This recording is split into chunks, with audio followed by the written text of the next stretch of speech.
hell have you done to my whiteboard? 6 experts had spent 5 months trying to decipher a billionaire's secret letters. They failed. Then a black girl walked in. 5 months of work, and you've ruined it with these filthy, stinking hands? Do you know what you've done? This is coded research, worth more than 10 lifetimes of your earnings. And you, a cleaner, are contaminating it with your tiny brain.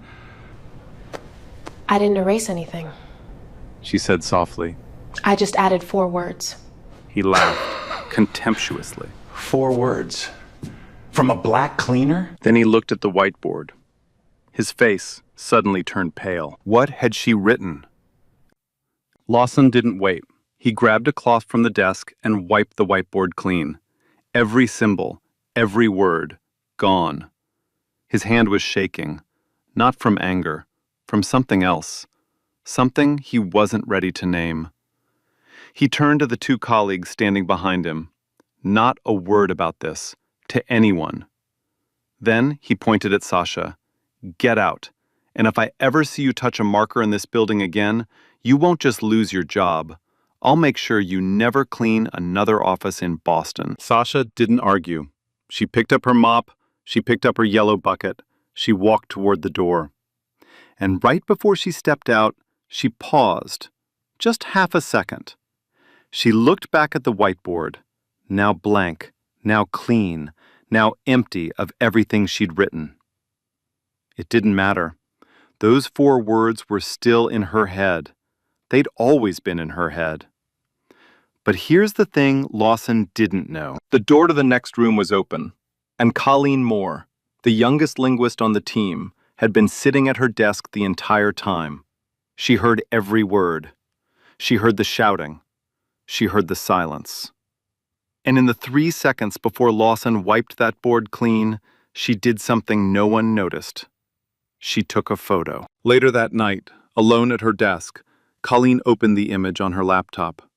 4 words and a symbol sequence. She didn't fully understand them, but she recognized the structure. It wasn't random. It wasn't nonsense. It was a transliteration key, a bridge between the cipher in letter number 6 and what appeared to be an ancient script. She ran it through the team's decryption software. Partial match. She leaned back in her chair.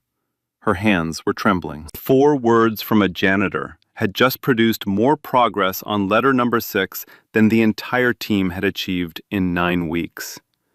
4 words that Lawson erased.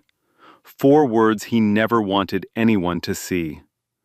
Colleen saved the photo in a locked folder on her laptop. She didn't tell Lawson.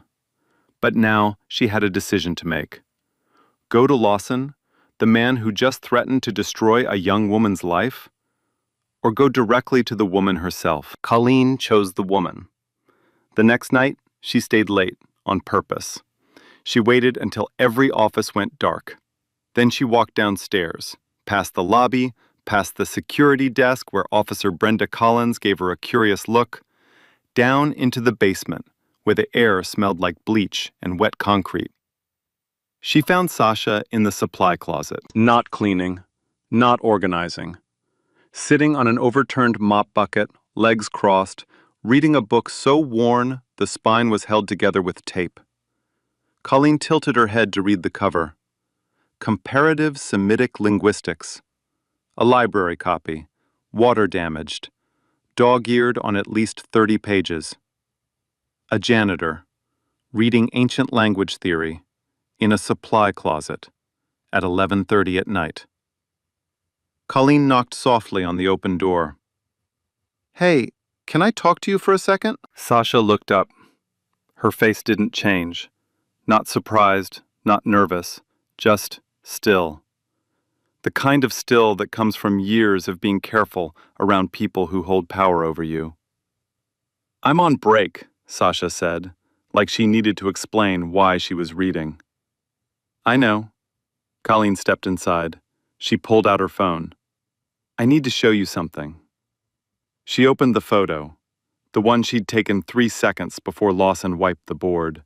She turned the screen toward Sasha. "Did you write this?" Sasha looked at the image. Her expression didn't shift, but her breathing changed, just barely. Yes. Can you tell me what it means? Silence. Sasha's eyes moved across the photo, not scanning, reading. The way someone reads a sentence they already know by heart. 8 seconds passed. The supply closet felt smaller. Then she started talking. Not guessing, not stumbling, explaining. She said the cipher in letter number 6 wasn't one system. It was 3 systems, stacked on top of each other. The first layer was a substitution cipher, built on an ancient Ethiopian script. The second layer used West African symbols, each shape carrying a phonetic value. The third layer mapped the whole thing onto a rhythm pattern based on Morse code. 3 locks on 1 door. And the team had been trying to pick just one. Colleen's lips parted. No sound came out. Her phone nearly slipped from her hand. Sasha caught herself. She looked at the floor. I should get back to work. How do you know this? A pause. Sasha ran her thumb along the edge of the taped-up book. My granddad taught me. He said codes are just languages that haven't been introduced yet. Colleen didn't move for a long time. The fluorescent light above them buzzed and flickered once. That night, Colleen couldn't sleep. She lay staring at the ceiling, running the math in her head. 4 words on a whiteboard, a partial transliteration key, 3 interlocking cipher layers, identified in 8 seconds by someone with no degree, no training, no credentials. Just a taped-together library book and a grandfather who played code games at the kitchen table. And then she thought about Lawson, the way he erased the board, the way he said, never clean another office in Boston, the way he looked at Sasha like she was something stuck to the bottom of his shoe. He had the answer standing right in front of him, and he wiped it away. Because it came from the wrong hands, the wrong skin, the wrong job title. Colleen made her decision. The next morning, she walked past Lawson's office without slowing down, straight to the 4th floor. She knocked on Dr. Eleanor Davis's door. She placed her phone on the desk, the photo, the decryption results, everything. Davis studied the screen. Her reading glasses caught the light. She didn't speak for a full minute. Then she looked up. Who did this? The night janitor, Sasha Underwood. She's 22, no degree. Lawson caught her 2 nights ago. He erased everything and told her he'd end her career. Davis removed her glasses, set them on the desk, slowly, the way someone does before saying something they've already decided. Bring her to me. Colleen hesitated. What about Lawson? Davis didn't blink. Lawson had 5 months and 6 experts. He can handle a meeting. To understand Sasha, you have to understand Darnell. Darnell Underwood was a postal worker for 38 years. He sorted mail in Dorchester, 6 days a week, rain or snow. He never went to college, never left Massachusetts. But that man had a mind that didn't quit. He taught himself French from library books, then Arabic, then Amharic, then Yoruba. Not fluently, not perfectly, but enough to see the patterns between them. Enough to fall in love with how languages hide inside each other. When Sasha's mother died, Sasha was 4. Darnell took her in. No debate, no hesitation. He raised her alone in a 2-bedroom apartment with a kitchen table that had a burn mark shaped like a crescent moon. That table became their classroom. Every night, Darnell would write Sasha a message in a homemade cipher, scraps of French mixed with Yoruba, Arabic letters rearranged into puzzles, symbols he invented himself. He called it the letter game. Sasha solved them all by 9. By 12, she was inventing ciphers Darnell couldn't crack. He'd sit across from her, squinting at her puzzles, shaking his head, laughing. Girl, you're smarter than the mail system, and that thing's been confusing people for 200 years. His leather notebook, The one Sasha carries in her back pocket to this day was originally a postal route log. He repurposed it, filled it with every cipher game they ever played, every pattern, every code. Page after page of a language only two people on Earth could read. At 16, Sasha applied for a linguistics scholarship. She was a finalist. At the interview, the panel assumed she was there for the janitorial apprenticeship in the same building. She was redirected to the wrong room. Twice. She never went back. Now she's 22. She cleans floors at night. She reads on her breaks. And Darnell, 76 years old, has early-stage Alzheimer's. Some days he calls her by name. Some days he doesn't know who she is. But here's the thing that breaks your heart wide open. He never forgets the ciphers. Sasha doesn't carry that notebook because it's useful. She carries it because it's the last thread connecting her to the version of her grandfather who still knows her. 2 days later, Sasha walked into the war room. Not with a mop, not with a bucket. With Darnell's leather notebook in one hand and a chipped coffee mug from the Boston Public Library in the other. She was still wearing her janitorial uniform, dark blue. Her ID badge still read Facilities. She hadn't been given a new one. Nobody had offered. 6 experts sat around the conference table. 5 of them had never spoken to her. The 6th was Lawson. He didn't look at her. He looked at Dr. Davis. For the record, I object to this, formally. Davis didn't respond to him. She gestured toward the corkboard where letter number 6 was pinned, the original, handwritten, behind protective glass. Ms. Underwood, whenever you're ready. The room was silent. The projector hummed. The air smelled like dry erase markers and stale coffee. 6 pairs of eyes locked onto a 22-year-old janitor who had no business being in this room. Sasha approached the corkboard. Her hands were shaking. She tucked them behind her back. The same posture she'd held when Lawson screamed at her 3 nights ago. But this time, she wasn't hiding. She was steadying. She studied the letter. 1 minute passed. Nobody spoke. The silence got heavy.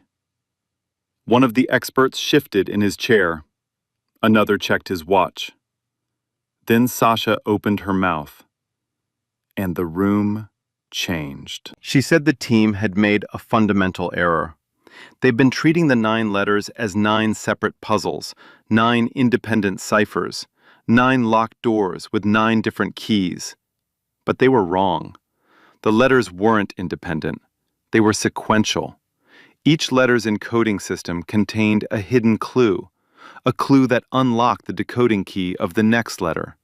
Miss the sequence, miss everything. One system, 9 layers, all connected. And nobody on this team had seen it. She turned to the whiteboard. She picked up a marker, the same kind of marker Lawson had ripped from her hands 3 nights ago. She began decoding the first 40 words of letter number 6. Live, in real time. She pulled transliterations from memory. She cross-referenced symbol values from Darnell's notebook. And then, the part that made Colleen's breath catch. She tapped out a rhythm on the conference table with her fingertips. Soft, precise, almost musical. Morse code, embedded in the 3rd cipher layer. A rhythm pattern hiding inside the symbols. Her fingertips on the table were the only sound in the room. She read the decoded passage aloud. It was a paragraph written by Harold Whitfield himself, about growing up poor in a mill town, about a woman who taught him to read using song lyrics and sewing patterns.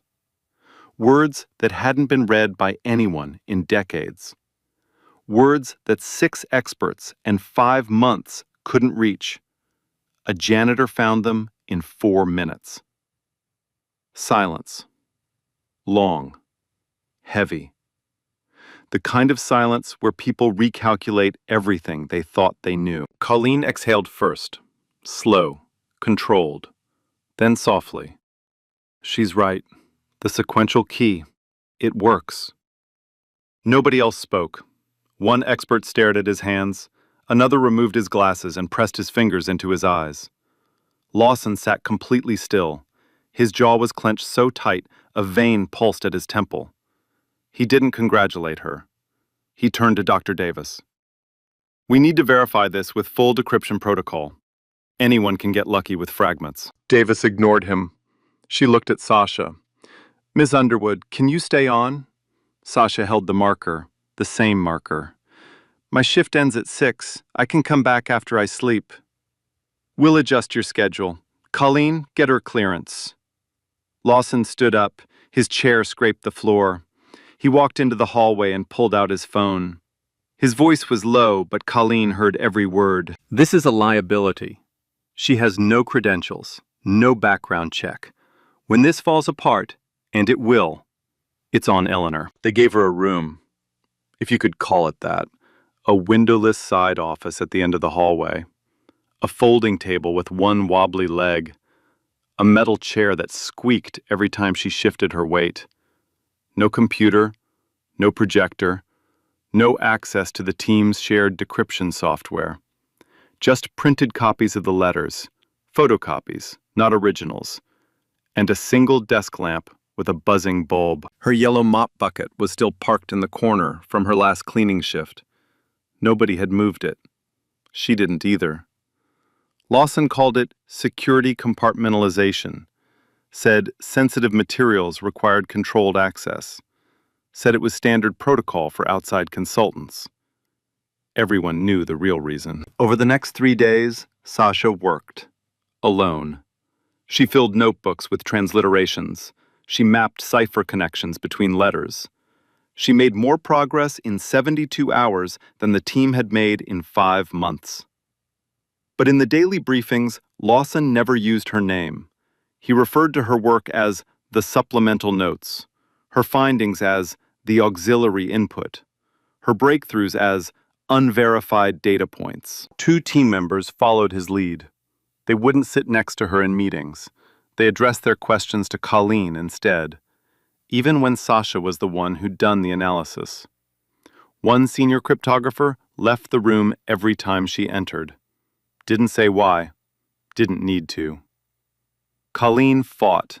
She printed Sasha's transliterations, carried them to the main room, argued for integration. She was met with eye rolls and silence. Then came the coffee moment. Sasha walked into the break room to refill her chipped BPL mug. 2 men were already inside. Lawson and a man she hadn't seen before. Tall, expensive suit, silver watch. Preston Wells, Harold Whitfield's nephew.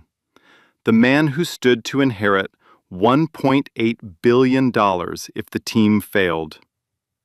Preston looked at Sasha. His eyes moved from her face to her janitorial badge, back to her face. Eleanor told me she brought in a specialist. He turned to Lawson, smiled. This is the specialist? Lawson didn't answer. He didn't need to. The smile said everything. Preston leaned against the counter. So let me understand this. My uncle's legacy, his entire life's work, is in the hands of... He gestured at Sasha with his coffee cup. A lazy wave, like he was pointing at a piece of furniture. This? Sasha poured her coffee. Her hand was steady. She walked out without a word. She went back to her windowless room. She sat in her squeaky chair. She opened Darnell's notebook to a random page, one of his old cipher puzzles. She solved it in her head in 4 seconds. She didn't cry. She didn't rage. She didn't need to. This is who she was. No one's laughter changed the math. But that night, she almost didn't come back. She sat in her apartment in Dorchester, staring at the wall, the notebook closed on the table. For the first time in her life, she asked herself if it was worth it. The room with no window, the name no one used, the smile on Preston's face. She picked up the phone, called Darnell. He answered on the 5th ring. His voice was foggy.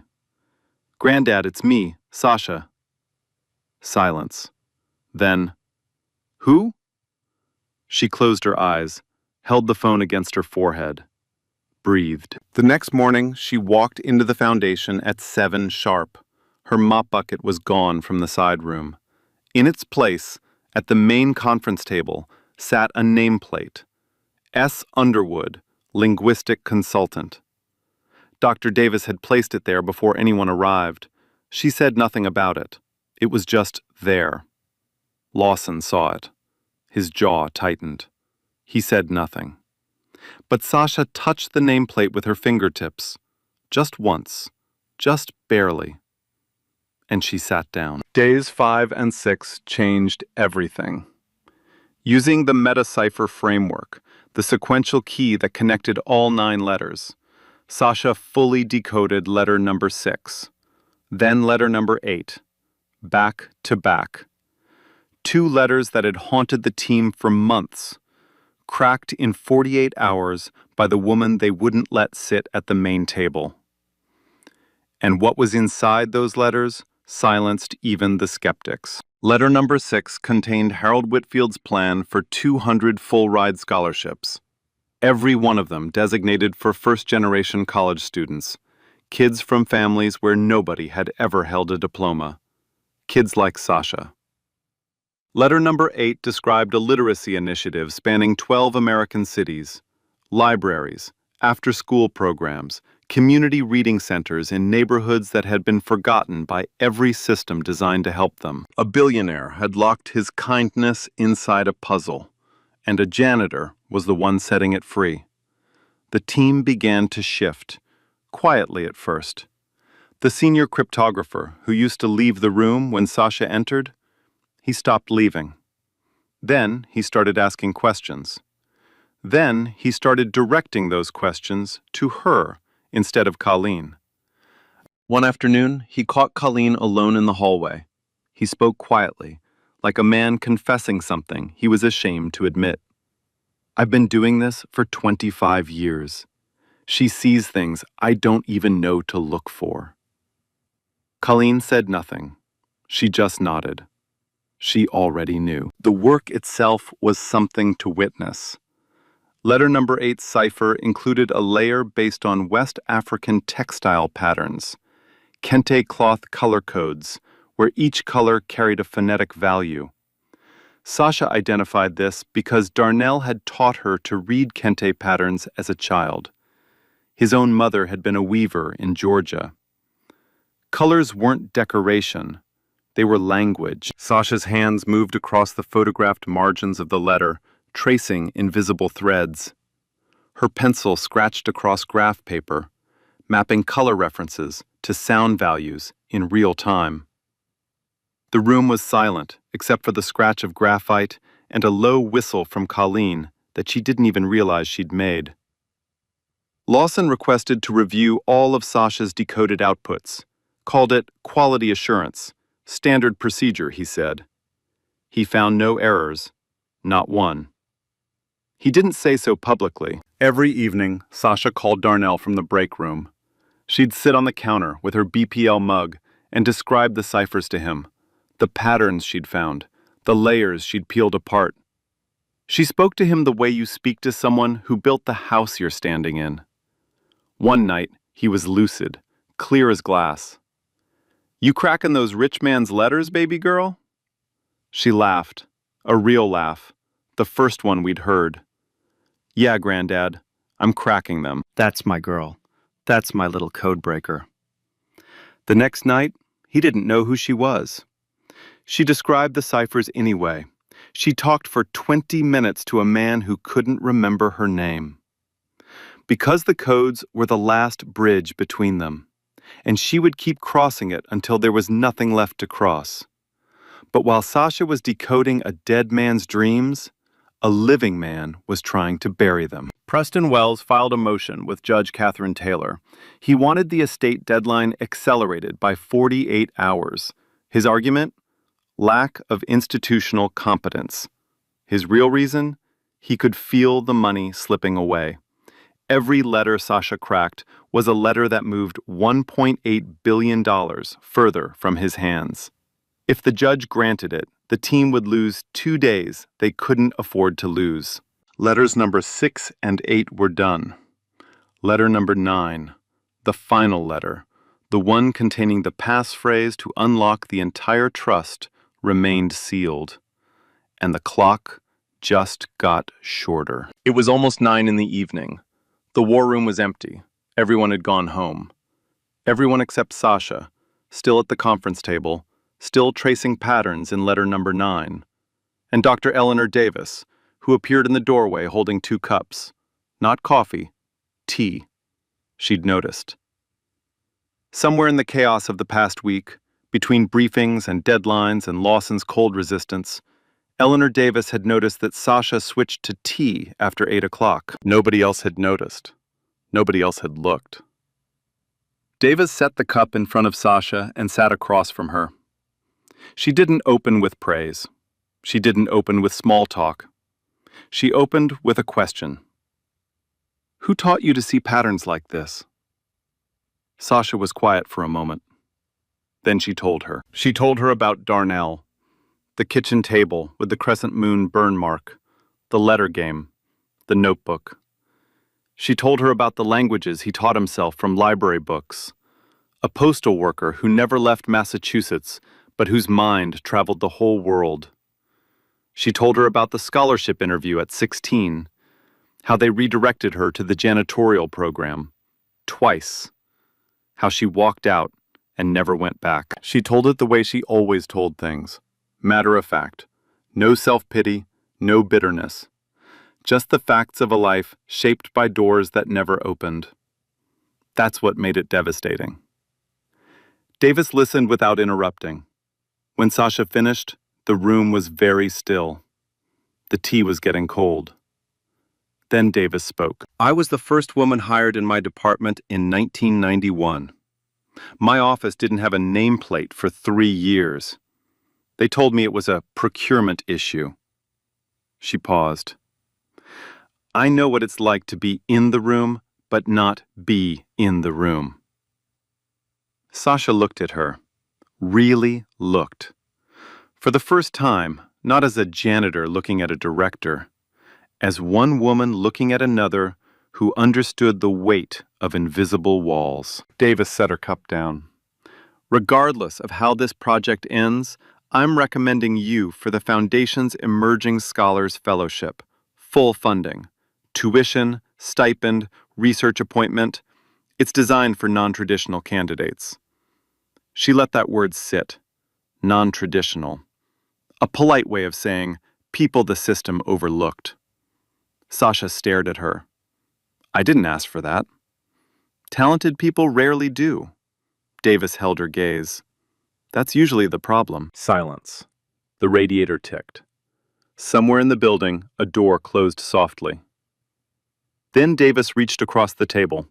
She picked up the nameplate, the one she had placed that morning.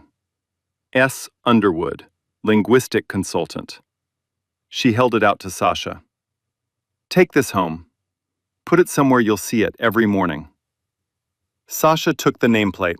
Her thumb ran across the engraved letters, slowly, like she was reading it in a language she'd waited her whole life to hear. She didn't cry, but her breathing changed, the way it changes when something cracks open inside you that you've been holding shut for a very long time.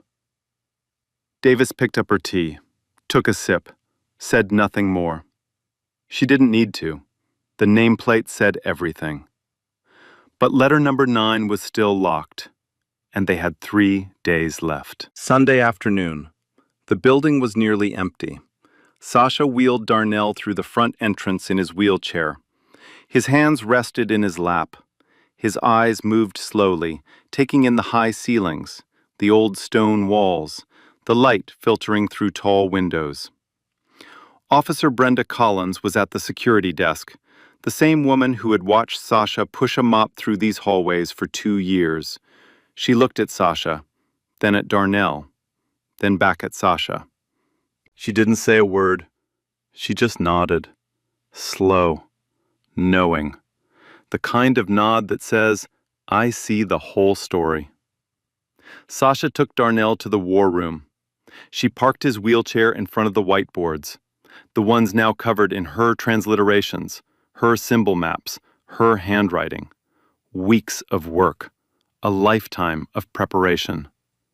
All of it spread across 6 boards in red and blue and black marker. Darnell was having a good day. His eyes were clear. He leaned forward in his chair and studied the boards the way Sasha studied them, that quick lateral scanning, left to right, back again. The same eyes, the same gift, the original and the copy. He was quiet for a long time. Then he raised a shaking hand and pointed at a symbol cluster on letter number 9, the one nobody had cracked, the one that kept Sasha up at night. "That's Morse," he said. His voice was thin but certain. "But it's backwards, and it's grouped in 3s, not 4s. He tapped the arm of his wheelchair. A rhythm. The same kind of rhythm Sasha had tapped on the conference table days earlier. The same instinct. The same ear. Sasha stared at him. She grabbed a marker. She wrote down exactly what he said. She tested it against the undecoded sections of letter number 9. It opened a new layer. Her hand froze on the board. She turned around. Darnell was looking at her, not at the boards, at her. "I knew you'd find the room where they needed you," he said. "I just didn't know which room it would be." The afternoon light came through the tall windows and made long golden rectangles on the floor. The wheelchair motor hummed softly. The old paper smell of the letters filled the air. Sasha knelt beside him. She took his hand. Thin, warm, familiar. She didn't speak. She didn't need to. Some languages don't use words. In the doorway, Colleen stood with her laptop bag over her shoulder. She'd come in to grab something she forgot. But she didn't move. She watched the old man and the young woman, 2 people speaking a language no one else on earth could speak. She took a photo on her phone. Quietly. Neither of them noticed. Darnell's insight had opened a new door in letter number 9. But the full decode was still out of reach, and they had 2 days left. Monday, 18 hours left. Preston Wells got his wish. Judge Catherine Taylor granted the accelerated deadline. 48 hours shaved off. The team didn't lose 2 days. They lost the only 2 days that mattered. Sasha sat in the war room at 2 in the morning. Desk lamps and the projector's glow were the only light. Empty coffee cups surrounded her like a small city. Darnell's notebook lay open to a blank page. She'd run out of his tools. Every pattern he ever taught her? Used. Every cipher game they ever played? Applied. Every page of that leather notebook? Exhausted. Letter number 9 was 80% decoded, but the last 20%, the section containing the actual passphrase to unlock $1.8 billion, used something she'd never seen before. It wasn't linguistic. It wasn't mathematical. It was musical. Harold Whitfield had been an amateur pianist. The final cipher layer was built on a 12-tone composition, a sequence of musical notes that, when converted through a specific frequency-to-letter mapping, would produce the passphrase. Without music theory, the sequence was just noise. Beautiful, elegant, unreachable noise. Sasha stared at the symbols. She pressed her palms flat on the table. For the first time in this story, her eyes weren't smiling. She didn't read music. She'd never played an instrument. She'd cracked 3 cipher layers that 6 experts couldn't touch. But this was a wall she couldn't climb. And the clock wouldn't stop. At 5 in the morning, Lawson arrived. Early. Unusual for him. He walked into the war room expecting to find it empty. He found Sasha instead, surrounded by printouts of musical scales, tone rows, frequency charts, pages and pages of information she was trying to absorb in hours, what musicians study for years.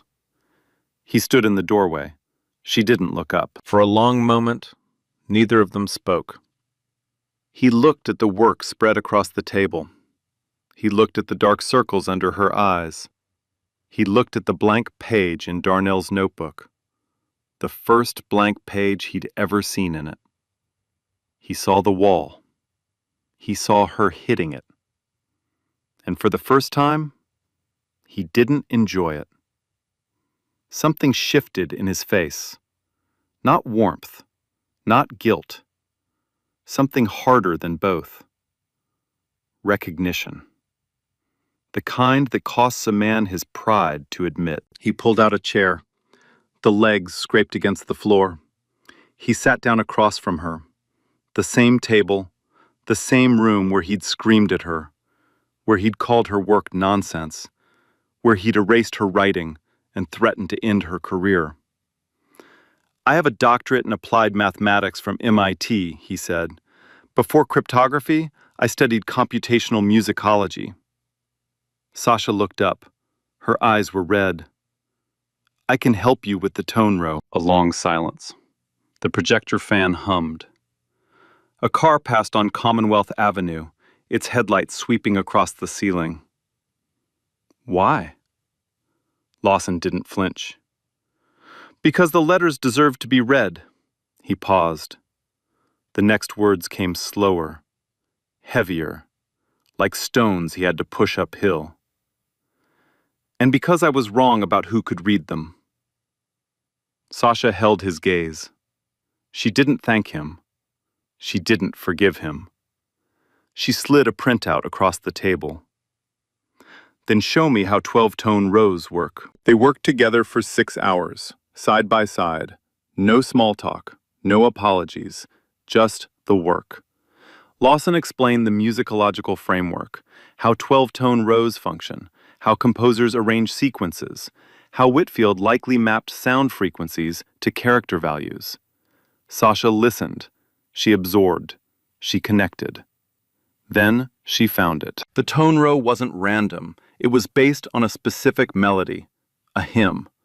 She recognized it not from any music class, but from Darnell's kitchen. He used to hum it while writing his hardest ciphers. A low, steady melody that meant this one is going to be tough. Go down, Moses. She hummed it, softly at first, then stronger. Lawson transcribed the intervals. They cross-referenced against the final cipher block. Character by character, the passphrase emerged. Painfully slow, then faster, then all at once. The rest of the team arrived at 9. They found Lawson and Sasha standing at the whiteboard, side by side. The entire passphrase decoded, 42 characters, written in blue marker. Colleen read it aloud. The room went still. The hand that cleans the floor may write the future. Nobody moved. Nobody breathed. Every set of eyes in the room turned to Sasha, then to her hands, then to the yellow mop bucket that was still sitting in the corner. The same bucket she'd pushed through this hallway for 2 years. The same bucket that was there the night Lawson found her at the whiteboard. Harold Whitfield, a man who died before Sasha was born, had written a passphrase that described her life. He never knew her name. He never saw her face. But somehow, he knew she was coming. A billionaire who grew up poor in a mill town, who was taught to read by a woman using song lyrics and sewing patterns. He didn't design this puzzle for experts. He designed it hoping the experts would fail, hoping someone unexpected would walk in, someone whose hands knew both the mop and the marker. Dr. Davis called Judge Catherine Taylor's chambers. The passphrase was tested against the escrow system by the estate's independent auditor. It worked. The $1.8 billion trust unlocked.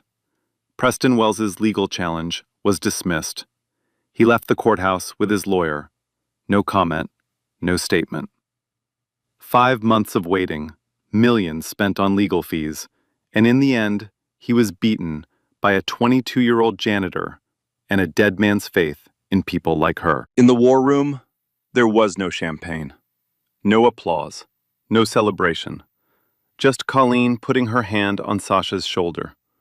Just Sasha closing Darnell's notebook, every page used, every cipher spent, and slipping it back into her pocket.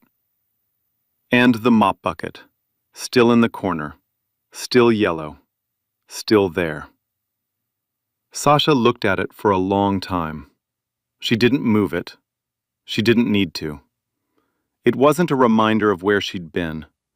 It was proof of how far 4 words can travel. 3 weeks later, the Boston Public Library, Bates Hall, 500 people under a chandelier that had been hanging there for over a century.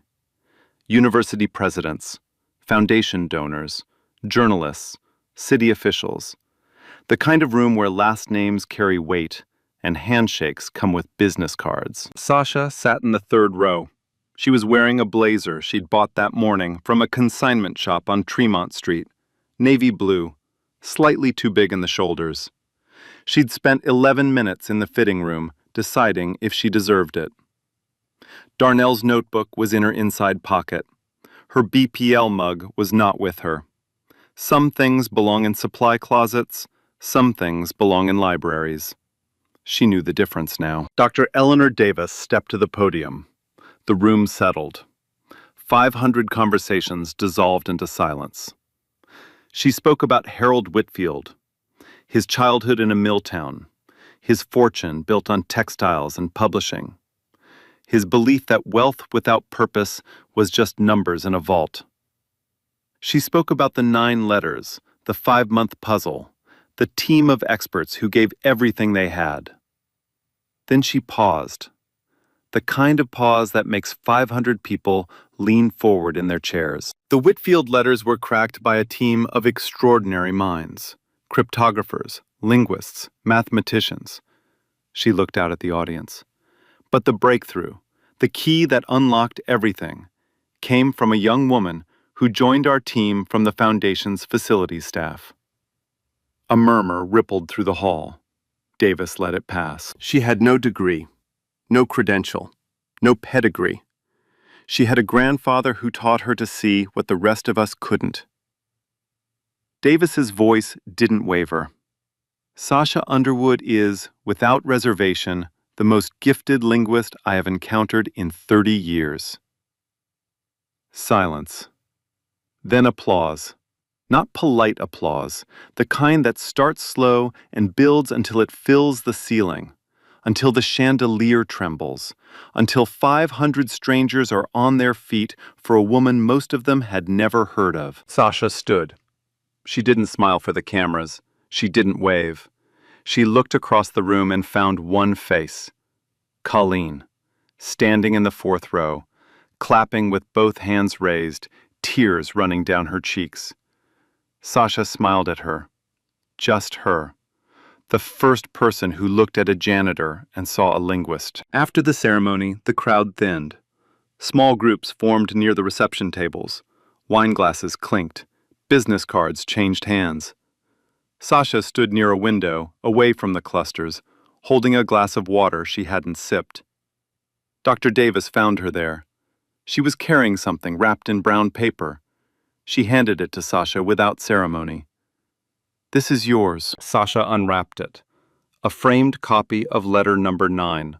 Not a photocopy, the original, signed and released by the estate. The letter that nearly broke her. The letter that Lawson and she decoded together at 5 in the morning.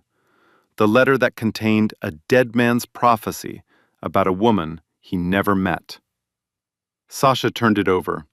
On the back, in Davis's handwriting, 5 words. For Darnell, who taught the language. Sasha read it again. Her hand came up to her mouth, slowly, the way a hand moves when the body is trying to hold something in that the heart has already let go. She cried, quietly, standing by a window in the Boston Public Library, holding a billionaire's letter and a mentor's words. She let herself be seen. Not as a janitor, not as a consultant.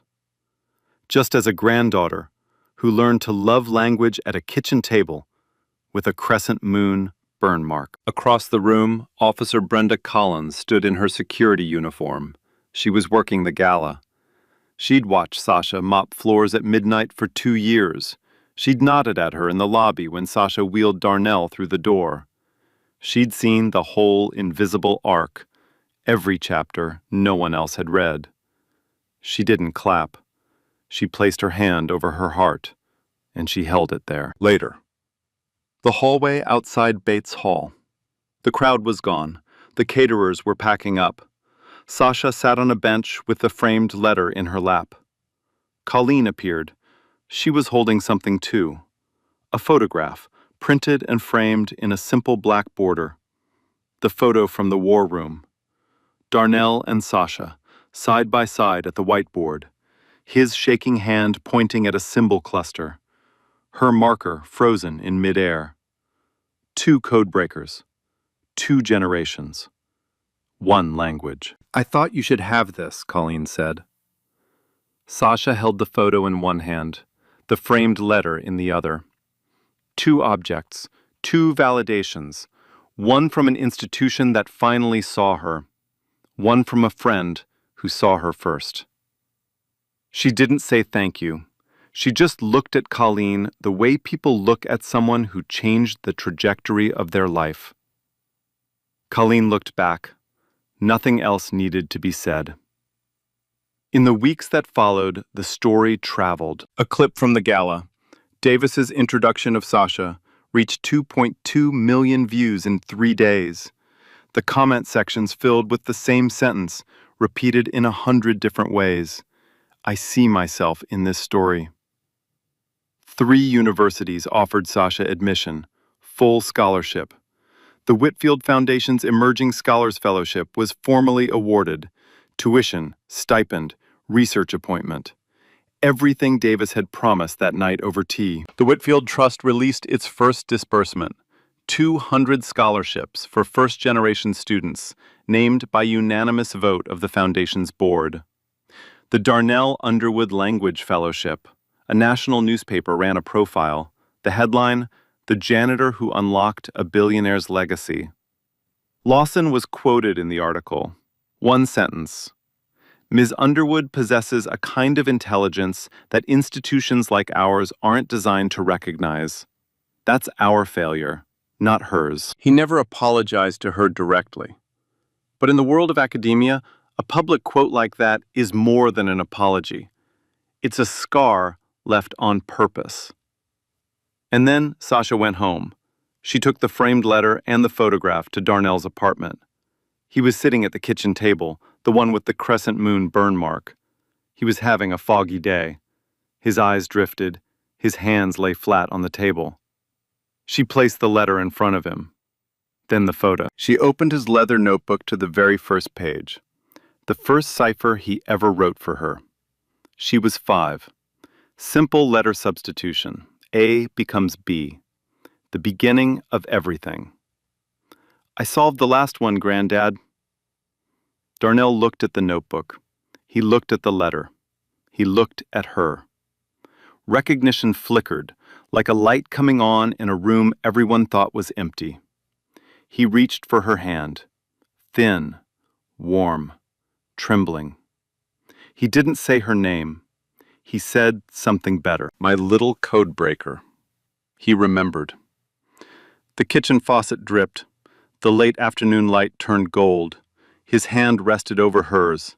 And for one perfect moment, nothing was forgotten. 6 months later, Sasha Underwood sat in a lecture hall at Boston University. 3rd row, notebook open, pen in hand. Not Darnell's notebook. A new one. Black leather. Clean pages, room for new codes, new languages, new patterns she hadn't discovered yet. She was studying comparative linguistics on a full ride, the Whitfield Emerging Scholars Fellowship. Her first published paper, co-authored with Colleen Moore, was on polyglot cipher systems in African diasporic communication. 2 professors cited it within the first month. She still worked 1 night a week at the Foundation building, not because she had to, because Brenda Collins saved her a locker.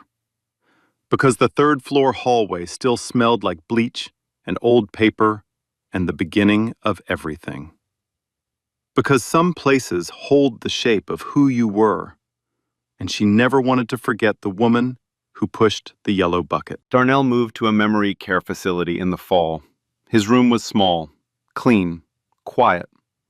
On his nightstand sat two things: the framed photograph of him and Sasha at the whiteboard, and his leather notebook, the original, the one with the postal route log crossed out and the cipher games written over it. The staff said he opened it some nights, late, when the hallway was dark and the other residents were sleeping. He'd trace the ciphers with his finger, slowly, like a man rereading a love letter. And he'd smile, not at the puzzles, at the memory of the girl who solved them. On clear days, Sasha visited. They sat together. She'd write a cipher on a napkin, simple ones, the kind he used to make when she was 5. He'd study it. Sometimes he solved it. Sometimes he just held the napkin and looked at her with eyes that remembered more than his words could carry. They still played the letter game. They'd play it until there were no letters left. Dr. Eleanor Davis retired from the foundation that spring. Her final act was a new policy, permanent, written into the foundation's charter. Every research project must reserve one position for a non-credentialed community applicant. No degree required, no pedigree, just ability. She called it the Open Door Protocol. Colleen Moore was promoted to senior linguist. She and Sasha presented together at conferences now, side by side.